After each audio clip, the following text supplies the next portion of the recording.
বছরের একটি নির্দিষ্ট মৌসুমে লবণ চাষের পরে চিংড়ি চাষিরা যখন তাদের চিংড়ি উৎপাদনের জন্য তাদের ঘেরগুলো প্রস্তুত করে, তখন একদল সন্ত্রাসী প্রায় সময়ই তাদের উপর আক্রমণ চালায়, বিভিন্ন চিংড়ির ঘেরগুলোকে দখল করে, কখনো কখনো অস্ত্রের মুখে চিংড়ির ঘেরের মালিক এবং তার কর্মচারীদের জিম্মি করে তাদেরকে চাঁদাবাজি করে এবং অনেক সময় মৃত্যুর ভয় দেখিয়ে তাদের কাছ থেকে মুক্তিপণ আদায় করে।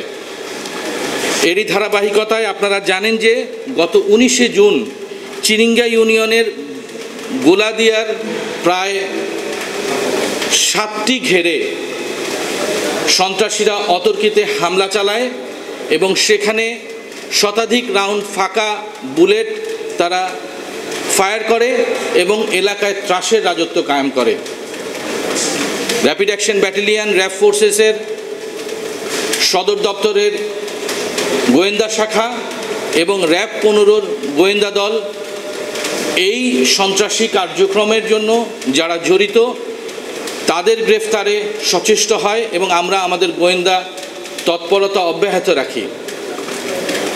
এরই ধারাবাহিকতায় গতকাল র্যাব ফোর্সের সদর দপ্তরের ইন্টেলিজেন্স উইং এবং র্যাব 15-র একটি আভিযানিক দল চকরিয়া হতে 4 জন সশস্ত্র ডাকাতকে গ্রেফতার করতে সমর্থ হয়। এই ডাকাতদের কাছ থেকে আমরা 10টি আগ্নেয়াস্ত্র এবং 40 রাউন্ড 12 বোরের রাইফেলের কার্তুজ, 10 রাউন্ড 7.62 মিলিমিটার রাইফেলের গুলি এবং 2 রাউন্ড 7.65 রাইফেলের গুলি উদ্ধার করতে সমর্থ হই। আটককৃত ব্যক্তিরা হলেন বেলাল, কালাম, মালেক এবং নুরুল আমিন। আটককৃত ব্যক্তিরা মূলত একটি সংঘবদ্ধ ডাকাত দলের অংশ যা বেলাল বাহিনী নামে পরিচিত। এই বেলাল বাহিনীর প্রধান বেলাল নিজেই আমাদের অভিযানে গ্রেফতার হয়েছে।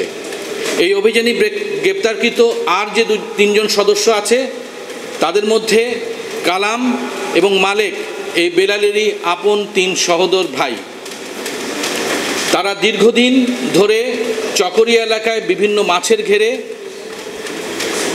এই ডাকাতির কার্যক্রম পরিচালনা করত। এলাকায় আধিপত্য বিস্তারের জন্য বিভিন্ন জায়গা থেকে তারা সশস্ত্র সন্ত্রাসী ভাড়া করে নিয়ে আসতো। কখনো তারা হত্যার হুমকি দিয়ে বিভিন্ন ধরনের মুক্তিপণ এবং চাঁদাবাজি করে বেড়াতো। এলাকায় তারা তাসের রাজত্ব কায়েম করেছিল। বেলালের নামে চকরিয়া থানায় 2টি হত্যা মামলা সহ 9টি মামলা, কালামের নামে একই থানায় 6টি মামলা এবং মালেকের বিরুদ্ধে 3টি মামলা রয়েছে। এছাড়া আরও একজন যে আটককৃত নুরুল আমিন, তার বিরুদ্ধেও চকরিয়া থানায় একটি মামলা রয়েছে। গ্রেফতারকৃতদের উপযুক্ত বিচারের আওতায় আনার জন্য আমরা অনতিবিলম্বে আইনানুগ ব্যবস্থা গ্রহণ করব।